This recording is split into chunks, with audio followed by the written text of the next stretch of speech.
Hello बच्चों, कैसे हैं बच्चों?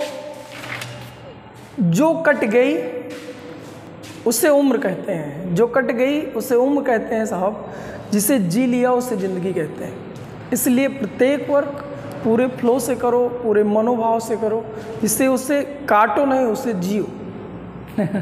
चलिए ठीक है, इसमें भी एक वर्क ये भी है। चलिए आज हम लोग चौथा वीडियो देख रहे हैं। एनसीईआरटी फिजिक्स क्लास 12 चैप्टर 3 चल रहा है, जिसमें मैं इसके पहले आपको 3 वीडियो दे चुका हूँ। आज हम लोग चौथा वीडियो देख रहे हैं और इसमें जो हमें चर्चा करनी है वो धारा घनत्व, करंट डेंसिटी पर चर्चा करनी है। ये चर्चा करने के पहले बच्चों एक बात मैं बताऊं, मान लीजिए मैं एक ऐसा तार दे दूं जिनके सिरों का क्षेत्रफल भिन्न भिन्न है, इनके अनुप्रस्थ काट का जो क्षेत्रफल है वो भिन्न भिन्न है।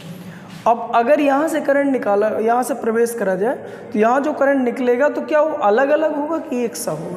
क्या इनके प्रत्येक बिंदु पर धारा जो होगी वो अलग अलग होगी, सब एक सी होगी? इस पर थोड़ी आप सोचो और कमेंट्स करें। सोचो सोचो सोचो।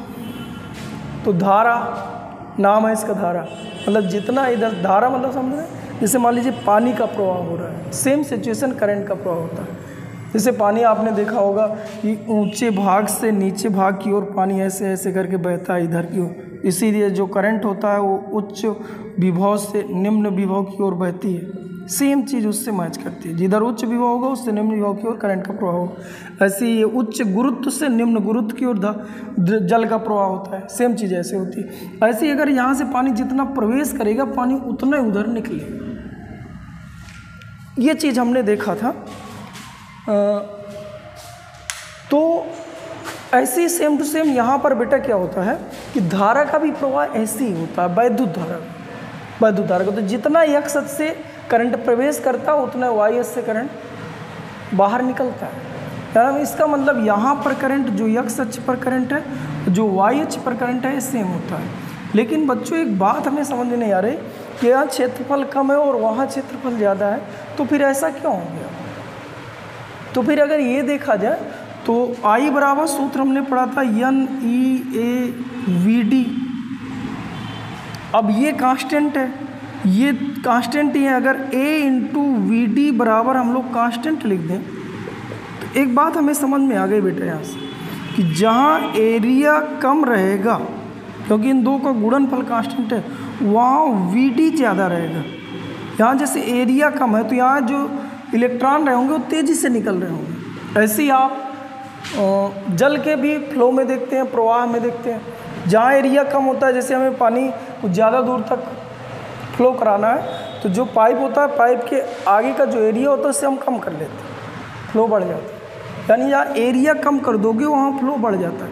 सेम चीज़ फ्री इलेक्ट्रॉनों में भी होता है, जहाँ एरिया कम होगा वहाँ तेज़, मतलब यहाँ पर अनुगमन वेग जो होगा वो ज़्यादा होगा और यहाँ का जो अनुगमन वेग होगा वो कम होगा। अब अनुगमन वेग भी बढ़ रहा है, घट बढ़ रहा है, एरिया भी घट बढ़ रहा है।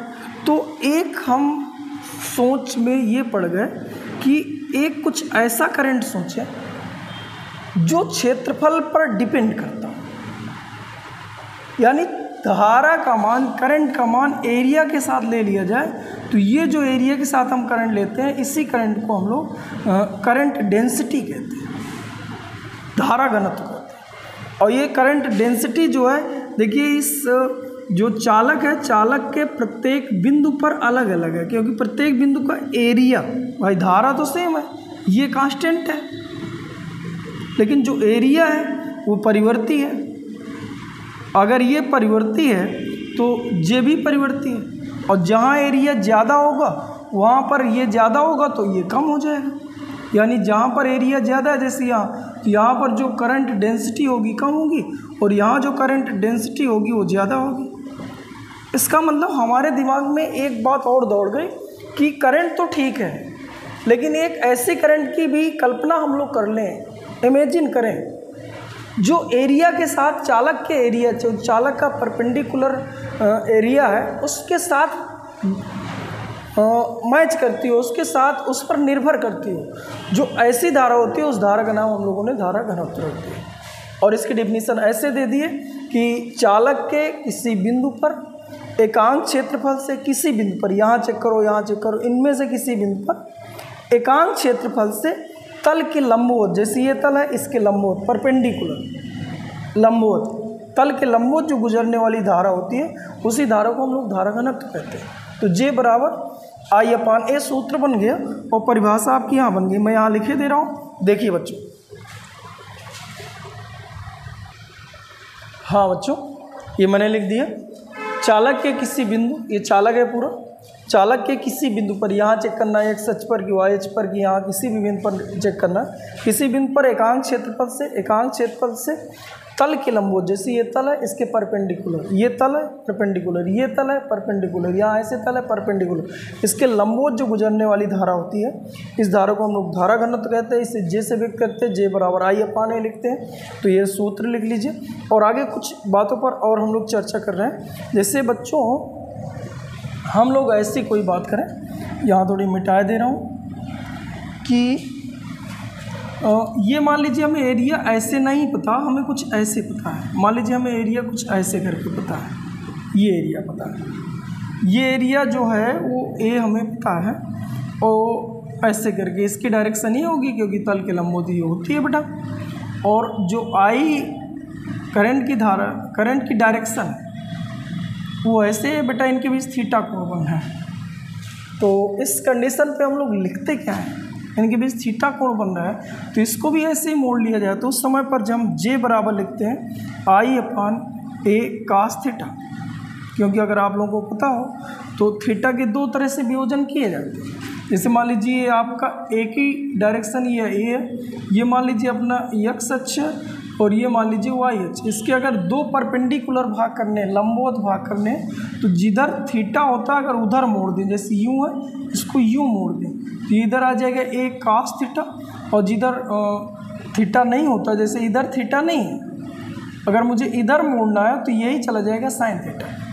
जैसे मान लीजिए थीटा मैं यहाँ रख दिया होता तो अगर इसको इधर मोड़ते तो ये अब आ जाता, इधर आ जाता कास, और इधर जिधर थीटा नहीं है उधर आ जाता है साइन। एक के दो ऐसे भाग कर सकते हैं। सेम सिचुएशन यहाँ करिए, तो जो इसका एक भाग होगा ये इसके साथ आ जाएगा, ये आ जाएगा अपना A cos थीटा, जबकि दूसरा भाग होगा कुछ ऐसे निकल जाएगा इसके लंबवत, ये हो जाएगा A sin थीटा।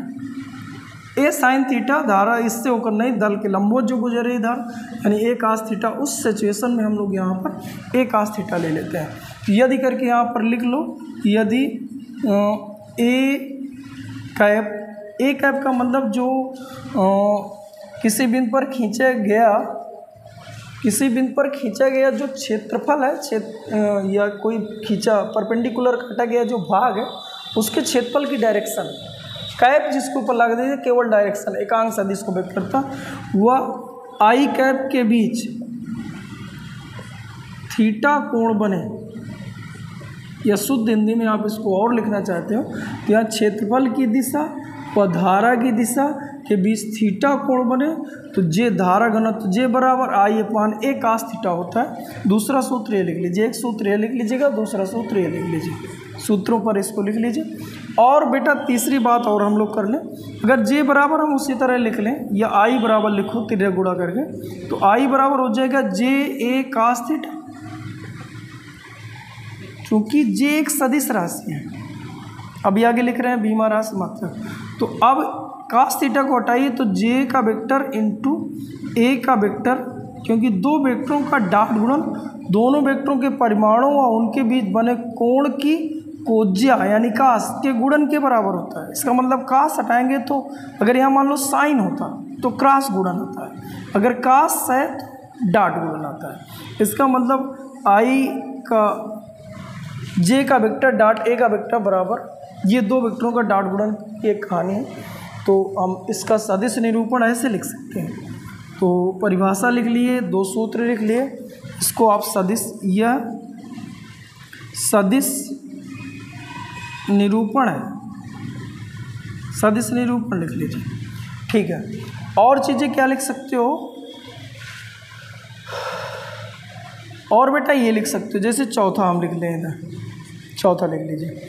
अगर मान लीजिए J परिवर्ती है, यदि हम लिख लें J का मान नियत ना हो तो उस समय पर आप लिख सकते थे कि I बराबर समाकलन J इंटू डेल ए। ये जो मान है इसको हम क्या करते हैं, समाकलन रूप, और इन सभी पर हम लोग कम से कम एक एक क्वेश्चन देखेंगे। तो इस तरह से 3-4 सूत्र आप लिख सकते हो। जब जे, या आप ऐसे लिख सकते हो कि जब जो है यदि जे कांस्टेंट है, जे का मान नियत है, तो जे बराबर सूत्र आई बराबर सूत्र लिखा जाता है जे इंटू ए। आई बराबर जे इंटू ए, आई बराबर जे इंटू ए लिखते हैं। हाँ, तो ये जो पांचों पॉइंट में बता रहा था, ये कुल मिला के ये बताना चाह रहा था कि जे का मान नियत ना हो तो हम ऐसा लिखते हैं। और मान लो जे का मान नियत है तो उस समय जे अगर कांस्टेंट है तो उस समय पर आई बराबर हम सूत्र सीधा जे इंटू ए लिख देते। मतलब यही यहाँ से तिरक गुणा कर सकते हैं, जो शुरू में लिखे थे जे बराबर आई अपान ए, तो यहाँ से तिरक गुणा कर दीजिए, सीधे हम लिख गए। तो इस तरह से हम जे के बारे में, या आई, जे से आई कैसे निकालें, आई से जे कैसे निकालें, इस पर हमने चर्चा करी। जे फिर से बात कर दें कि अगर किसी धारा, किसी चालक में बहने वाली धारा की तुलना हम एरिया से कर दें कि एकांक एरिया से कितना करंट फ्लो हो रहा है, तो अगर ऐसी बात करने लगे तो इसको हम लोग करते हैं करंट डेंसिटी का नाम दिया है, जैसा हमने शुरू से चर्चा करी। ये पूरा लिख लीजिएगा। इसके बाद बेटा सूत्र लिखने के बाद बीमा राशि मात्रक लिख लो, फिर इसके बाद बीमा लिख लो बेटा। तो बीमा अगर इसकी निकाली जाए तो जे बराबर सूत्र था आई अपान ए, और आई की बीमा होती है ए, एरिया की होती है बीमा लिख रहे हैं यल स्क्वायर होती है, तो ये हो जाएगा यल की घात -2 और ए। राशि लिख लो बेटा, ये राशि सदिश राशि है, धारा घनत्व एक सदिश राशि है, सदिश राशि। और जो इसमें डायरेक्शन लिख लो, मतलब दिशा लिख लो। तो जो इसकी दिशा होगी बेटा, वो दिशा होती है सदैव आई कैप की दिशा में। आई की दिशा जो होती है वही दिशा धारा घनत्व की होती है, जो धारा की होगी वही धारा घनत्व की होगी। दिशा हो गई। मात्रक लिख लो बेटा, तो मात्रक हम लोग लिख सकते हैं, क्या लिख सकते हैं, यहाँ से लिख लो एम्पियर बटे एरिया है तो मीटर स्क्वायर, एम्पियर बटे मीटर स्क्वायर। चलिए ठीक, बीमा हो गई, राशि हो गई, मात्रक हो गया। हाँ दोस्तों, नोट करके लिख लो, लिखो करंट डेंसिटी क्या है। देखिए बेटा इधर तो हमने देखा बेटा कि अगर ऐसे करके असमान परिच्छेद क्षेत्रफल वाले किसी चालक में धारा का प्रवाह कर रहे हैं, तो देखिए दोनों कंडीशन पर धारा सेम होती है। यानी यहाँ पर जो यक्स अक्ष है, मान लीजिए वाई अक्ष है, तो जो यक्स अक्ष पर करंट है वही वाई अक्ष पर करंट है। दूसरा, अगर हम लोग इलेक्ट्रॉन, जैसे करंट यूं करके जा रहा है, तो जो इलेक्ट्रॉन होंगे वो यूं करके जा रहे होंगे, इस डायरेक्शन में जा रहे होंगे, उनका वेग वी होगा। तो जहाँ एरिया, चूँकि हमने पढ़ा था आई बराबर N E A V D, तो आई भी कांस्टेंट है, दोनों जगह सेम है, एन कांस्टेंट है, ई कांस्टेंट है। तो कुल मिला के से हम लोग लिख सकते हैं, ये पहला भाग था। ये दूसरे भाग पर हम लोग चर्चा कर रहे हैं, यानी ए इंटू वी डी या बराबर कांस्टेंट, या हम सीधे लिख सकते हैं कि जो वी डी है वो विद को अनुपाती ए के है। तो जहाँ एरिया क्या होता है, ज़्यादा होता है, ज़्यादा होगा वहाँ वी डी कम होगा। यहाँ जो फ्री इलेक्ट्रॉन थे धीरे धीरे जाएंगे, लेकिन यहाँ बहुत तेज़ी से निकलेंगे। अर्थात हम लोग लिख सकते हैं कि जो वी डी एक्स अक्ष का है, जो वी डी वाई अक्ष का है, तो वाई अक्ष का कम है, वी एक्स अक्ष का, यानी एक्स अक्ष पर अनुगमन वेग ज़्यादा होगा। ये नोट करके लिखना है बेटा।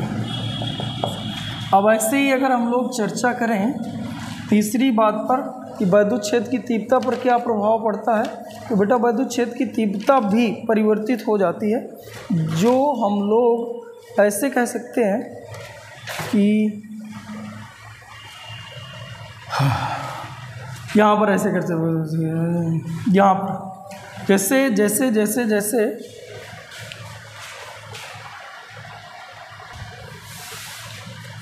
तो इससे जैसे जैसे हम लोग करें क्या, जैसे ई बराबर लिख लो सिग्मा अपान ए।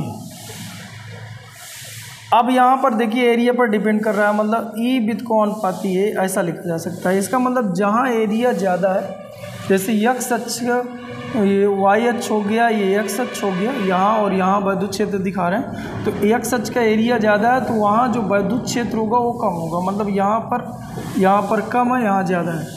और हम लोग धारा घनत्व की बात कर लें तो जे बराबर सूत्र आई अपान ए है ही है, एक आई कांस्टेंट है। तो जहाँ एरिया ज़्यादा है, जैसे हम लोग फिर से वही करें, ये वाई अक्ष का है, ये यक्स अक्ष का है, तो जहाँ एरिया ज़्यादा है, जैसे कि वाई अक्ष का एरिया ज़्यादा है तो वाई अक्ष पर एरिया ज़्यादा है तो वहाँ पर धारा घनत्व तो कम होगा, मतलब फिर से वही सिचुएशन निकले जो ऊपर निकल रही। इस तरह से हम लोग लिख सकते हैं कि हाँ ये होता है। ठीक है बेटा, और आगे देखो बेटा, चर्चा करो। एक सूत्र होता है कि वैद्युत धारा घनत्व के साथ वैद्युत धारा घनत्व के साथ अनुगमन वेग कैसे निर्भर करता है। मतलब हम लिख लें धारा घनत्व जे व अनुगमन वेग VD में संबंध। तो जे बराबर सूत्र आपने पढ़ा आई अपान ए। तो जे आई चूँकि हम लोगों ने पढ़ा था, क्योंकि हम लोग पढ़े थे आई बराबर NEAVD, ये कहाँ पढ़े थे? वीडियो नंबर तीसरा था। अनुगमन वेग क्या है, अनुगमन वेग चर्चा करे थे, वीडियो नंबर 3 में पढ़े थे। आई बराबर NEAVD, तो ये उठा के यहाँ रख दो, तब हम लोग लिख सकते हैं जे बराबर NEAVD अपान ए। तो ए से ए काट दो तो जे बराबर सूत्र हो जाएगा NEVD। तो इस तरह से धारा घनत्व यानी जे, अनुगमन वेग मतलब VD, ड्रिफ्ट वेलोसिटी के बीच रिलेशन आ जाता है, जे बराबर NEVD। तो चलिए ठीक है बच्चों, आगे अब इससे संबंधित कुछ सवालों पर चर्चा करी जाए। हाँ बच्चों देखिए कुछ एग्जाम्पल, अब इसमें आपको बताया गया था, थोड़ी इधर समझ लेंगे, इसके बाद हम लोग चर्चा करेंगे। बात हम ये कर रहे हैं कि जे बराबर सूत्र हमने जो पढ़ा है आई अपान ए, तो जो एरिया होना चाहिए, जैसे मान लीजिए ऐसे करके हमने एक भाग ले लिया है, ऐसे करके मान लीजिए मैंने एक भाग ले लिया है, तो जो करंट है इसको क्रॉस करके जाए, ऐसे करके करंट होना चाहिए। करंट सदैव तल के लंबवत होना चाहिए, और जो एक ही डायरेक्शन होती है वो तल के लंबवत होती है। जैसे मान लीजिए ये ए, ये पूरा ए है, तो करंट ऐसे बाहर को निकले, लेकिन जो इसके एक ही डायरेक्शन बात करी जाए वो इसी के साथ हो, मतलब एक ही डायरेक्शन भी ऐसे होती है, और करंट यानी दोनों ऐसे होने चाहिए। और कुल मिला के जो एरिया रखना पड़ेगा इसका रखना पड़ेगा।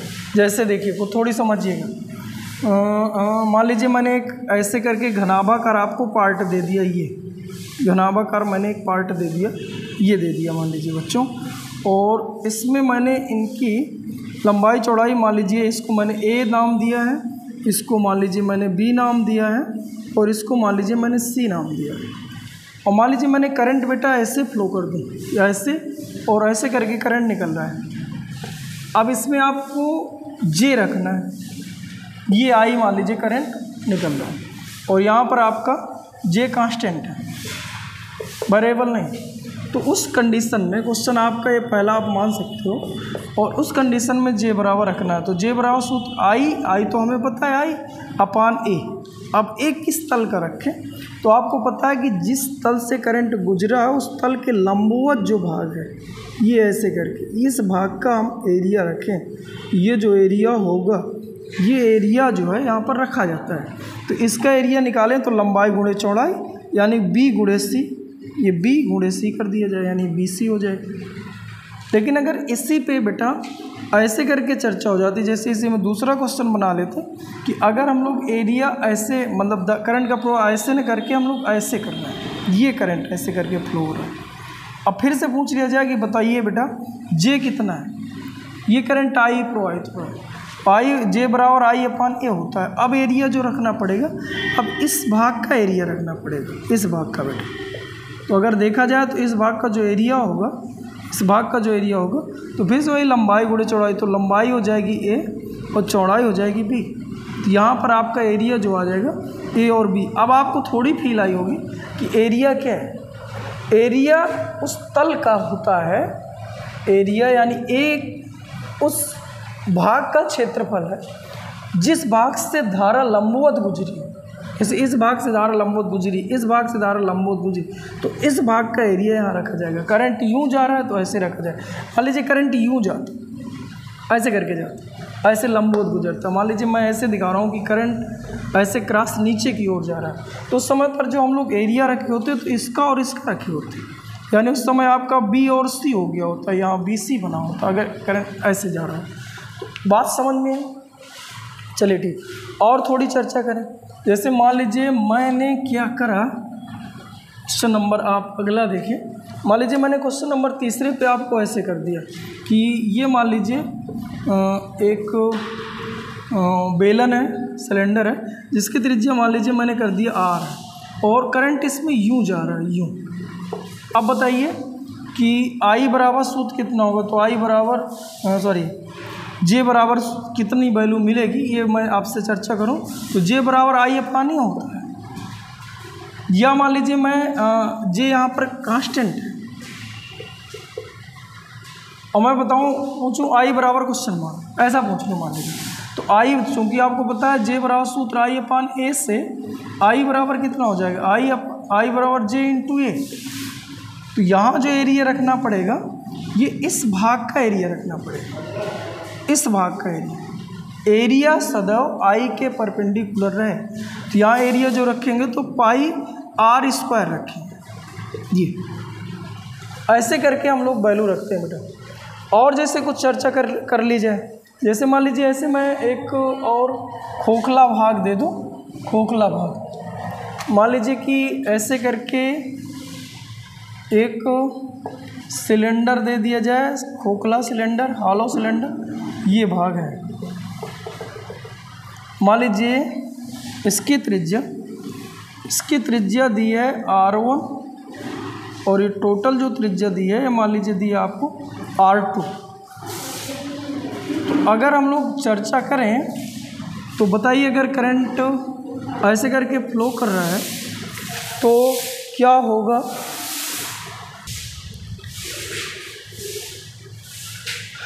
करंट यूँ फ्लो कर रहा है बेटा ऐसे करके। अब पूछ लिया जाए बताइए कितना करंट जा रहा है, तो सूत्र जे आई बराबर जे इंटू ए हो जाएगा। जे यहाँ पर मैं कांस्टेंट बनाऊँ, जो उसी तरह हो गया ए की वैल्यू रख दो।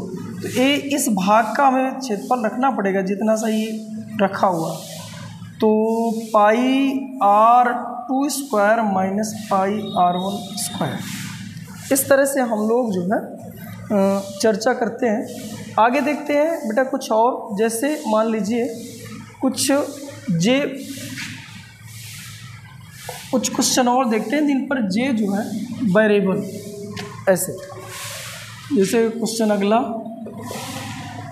तो हम लोग इस पर अगर हम लोग चर्चा करें तो जे बराबर दे दिया जाए। जैसे मान लीजिए हमने एक सिलेंडर दिया यूँ, ये मान लो सिलेंडर दिया, इसकी टोटल जो त्रिज्या है वो कैपिटल आर है, लेकिन यहाँ जो जे है वो जे परिवर्ती है। जे बराबर हम लोग कुछ ऐसे मान लें कि जे बराबर रख लिया जाए कि ए इंटू ए कांस्टेंट वैल्यू है आर बटे आर,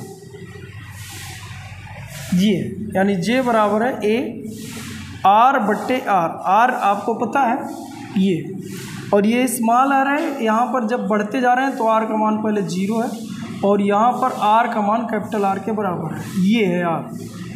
यानी जैसे जैसे बाहर को बढ़ते जाएंगे, यानी ये मध्य से होकर जो धारा वो लगभग 0 है, जैसे बाहर की ओर जाता है करंट बढ़ता जाता है। ये मतलब इस बार जे का मान कांस्टेंट नहीं है।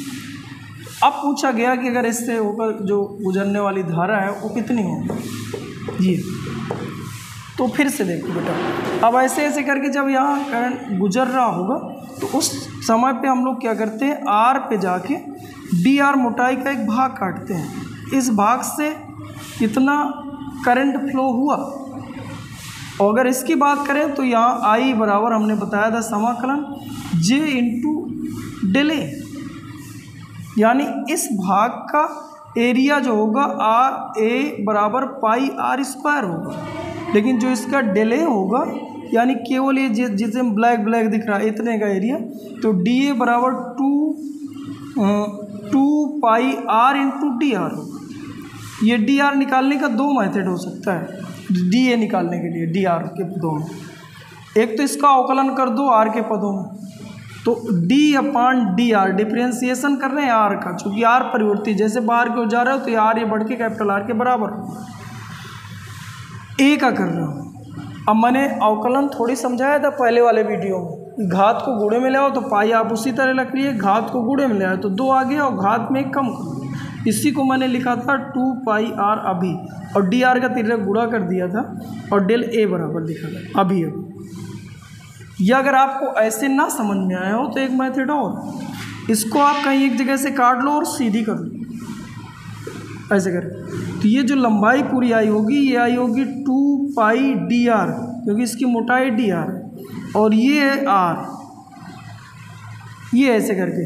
अब सूत्र होता है लंबाई गुणे चौड़ाई, तो हम लिख सकते हैं डी ए बराबर 2 पाई आर डी आर।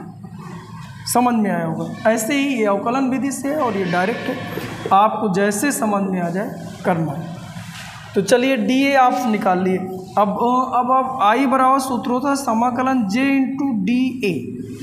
अब जे का मान यहाँ से रख दो, ए कांस्टेंट वैल्यू है, आर और कैपिटल आर, और यहाँ पर हम लोग रख दें डी ए की वैल्यू, तो 2 पाई आर डी आर रख दिया जाए। और लिमिट आपको जो समाकलन करना है वो 0 से लेके कैपिटल आर तक, 0 से लेके कैपिटल आर तक इसका समाकलन कर दीजिए।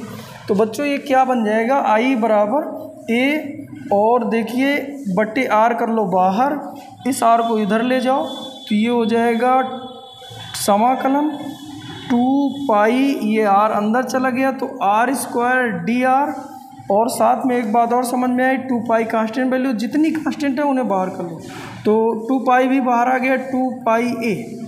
अब इसका समाकलन कर दो 0 से लेके कैपिटल आर के बीच, तो ये हो जाएगा 2 पाई ए अपान आर इंटू, अब समाकलन भी मैंने पहले वीडियो में समझाया, समाकलन करते समय पहले घात 1 बढ़ाओ उतने का बटा करो, तो ये आर की घात 3/3 हो जाएगा, ये 0 से लेके कैपिटल आर के बीच रख दो, तो ये हो जाएगा 2 पाई ए आर, और ये हो जाएगा r³ minus 0, upper limit minus lower limit. पहले आर की जगह आपको रख देना है कैपिटल आर, फिर 0 रख देना, 0/3 आ जाएगा। अब कुल मिला के 0 ही रहेगा, एक आर से आर काट दीजिए, 2/3 पाई ए और आर स्क्वायर, ये इसमें धारा का फ्लो होगा। तो हमने सिंपल से क्वेश्चन देख लिए, और क्वेश्चन देखे जाए यूपी बोर्ड के अकॉर्डिंग, यूपीबी बोर्ड के अकॉर्डिंग और क्वेश्चन आपको मैं दे रहा हूँ, क्वेश्चन इधर लिखे दे रहा हूँ, उनको उत्तर लिखे दे रहा हूँ, आप खुद करके दिखाएंगे। हाँ बच्चों, यहाँ यूपी बोर्ड के मैंने 2 क्वेश्चन रखे हैं।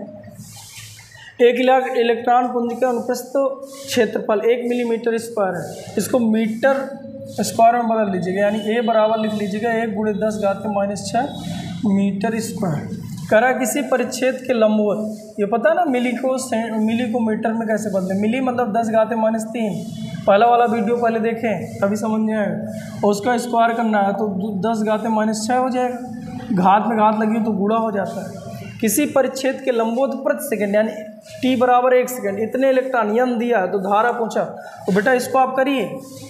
आई बराबर सूत्र होता है आई बराबर Q/T, Q की जगह N × E/T, N का मान दिया है, ये इलेक्ट्रॉनों की संख्या यहाँ रख दीजिएगा, ई मूल आवेश है, खुद से रखिए 1.6 × 10⁻⁻19, टाइम 1 सेकंड रखिए तो करंट निकल आएगा, करंट आना चाहिए इतना। अब पूछा जाए दूसरा पूछा कि धारा घनत्व J ज्ञात की, तो J बराबर सूत्र होता है I/A, तो जो I आया था उसमें एरिया मतलब 1 × 10⁻⁶ और भाग कर दीजिए, तो ये भी उत्तर 9.6, लेकिन ये ऊपर जाएगा तो प्लस हो जाएगा, इतना आ जाएगा। चलिए ठीक है, दूसरा क्वेश्चन दिया था कि 0.24 सेंटीमीटर व्यास के एक एल्यूमिनियम का तार और 0.16 सेंटीमीटर व्यास के तांबे के तार श्रेणी क्रम में जोड़ दिए जाएं। मतलब ये मोटा तार है एल्यूमिनियम का और इससे एक पतला तार हमने जोड़ दिया, ऐसे करके जोड़ दिए बेटा। इनमें से 10 एम्पीयर की धारा बह रही है। 10 एम्पीयर की धारा है तो बेटा धारा दोनों में सेम रहती है। ये कुल मिला के यही यहाँ कन्फ्यूज करने के लिए दिया गया था, जानबूझ के मोटाई कम ज़्यादा। तो कह रहे एल्यूमिनियम में धारा घनत्व यहाँ पूछा था, तो जे बराबर सूत्र होता है I/A, तो 10 ही एम्पीयर होगी, यहाँ 10 लिख लेना और इसका एरिया लिखना। तो एरिया में ये वाला भाग लिखना पड़ेगा। इसके लिए उसने व्यास दिया, तो इसका जो त्रिज्या हो जाएगी बेटा वो 0.12 सेंटीमीटर। सेंटीमीटर को बदल लो तो 0.12 गुणे 10⁻², या ये भी 0 हटा लो 10⁻4 मीटर हो जाएगा। तो πr² रख लीजिएगा, तो आपका उत्तर ये आ जाना चाहिए। इसके बाद कापर में अनुगमन वेग पूछा है, इस वाले तार में इसमें अनुगमन वेग पूछा है। तो आई देखिए 10 ही जाएगा और VD बराबर सूत्र हो जाएगा सूत्र होता है I बराबर NEAVD। तो VD बराबर I/NEA होगा। अब देखिए यहाँ का एरिया निकालने के लिए उसने इसका व्यास दिया, तो व्यास से त्रिज्या में जाओ, त्रिज्या को πr² रखो, r यहाँ से लो और a एरिया से निकल आएगा। n एकांक लंबाई में इधर दिया है, एकांक आयतन में जो मुक्त इलेक्ट्रॉन संख्या होती है वो इधर दिया है। तो an का मान दिया, E मूल आवेश होता है 1.6 × 10⁻⁹। इस तरह से आप हल करिएगा तो इसके अनुगमन वेग भी आ जाएगा 3.7 × 10⁻⁴ मीटर पर सेकंड। ये क्वेश्चन थे कुछ यूपी बोर्ड के। तो चलिए ठीक है बच्चों। हाँ बच्चों, 3 क्वेश्चन मैंने और दे दिया, तीसरा चौथा पाँचवा। एक तार में मुक्त इलेक्ट्रॉनों की संख्या 2 × 10⁻28 प्रति मीटर क्यूब है। तार में इलेक्ट्रॉनों का अपवाह वेग 1 सेंटीमीटर पर सेकंड है। तो तार में धारा घनत्व ज्ञात कीजिए। यूपी बोर्ड 2013 तथा 18 में पूछा गया था, ये उत्तर दिया हुआ है। खुद से करिएगा बेटा, खुद से, एकदम सिंपल से क्वेश्चन होते हैं। एक तार के अनुप्रस्थ काट का क्षेत्रफल इतना दिया है, तार में मुक्त इलेक्ट्रॉनों की संख्या इतनी दी है, धारा इतनी दी है, धारा घनत्व जे बराबर I/A दिया है, तो I/A होता है, तो IA दिया, AA दिया, भाग कर लेना, निकल आएगा। VD पूछा, VD बराबर I/NEA कर देना तो उत्तर आ जाएगा। 1 मिलीमीटर व्यास के चांदी के एक तार में 75 मिनट में इतने कूलम आवेश बहता है। यदि प्रति सेंटीमीटर क्यूब में आयतन में मुक्त इलेक्ट्रॉनों की संख्या 5.8 × 10⁻22 हो तो धारा चाहिए और अनुगमन वेग चाहिए। तो धारा का मान 0.002 एम्पियर आएगा और अनुगमन वेग जो है तो 2.7 × 10⁻⁴ सेंटीमीटर पर सेकंड आएगा। यूपी बोर्ड 2019 में पूछा गया था। तो चलिए बोर्ड लेवल से लेके मैंने स्टैंडर्ड लेवल तक के आप लोगों को क्वेश्चन बताया। पहले मैंने शुरू में जो समाकलन के एक क्वेश्चन कराया ना, उससे संबंधित आप खुद से करिए, थोड़ी कंपटीशन लेवल में ऐसे क्वेश्चन पूछता है और ये यूपी बोर्ड के क्वेश्चन होते हैं। तो चलिए ठीक है बच्चों, आज इस वीडियो में हम यहीं तक देखेंगे। थैंक यू बच्चों, थैंक यू।